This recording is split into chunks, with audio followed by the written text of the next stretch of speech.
Hi guys, আমি সুনন্দা আবার চলে এলাম আমার একটা ভিডিও নিয়ে।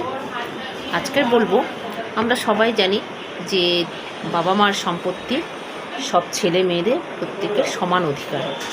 কিন্তু ছত্তিশগড় হাইকোর্ট রিসেন্ট একটা জাজমেন্ট দিয়েছে যে বাবা মার সম্পত্তি কিছু ক্ষেত্রে কিন্তু মেয়েদের কোনো অধিকার নেই।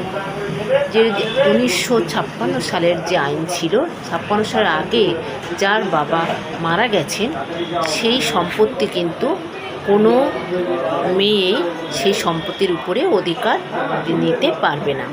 এটা আগের যে সম্পত্তির আইন ছিল সেই আইনে হাইকোর্ট এই জাজমেন্টটা দিয়েছেন যে 1956 সালের আগে যার বাবা মারা গেছেন তিনি কিন্তু তার যে মেয়ে থাকবেন ছেলে অধিকার পাবে, কিন্তু মেয়ে যিনি থাকবেন তিনি কিন্তু সেই সম্পত্তির উপরে কোনো অধিকার পাবেন না।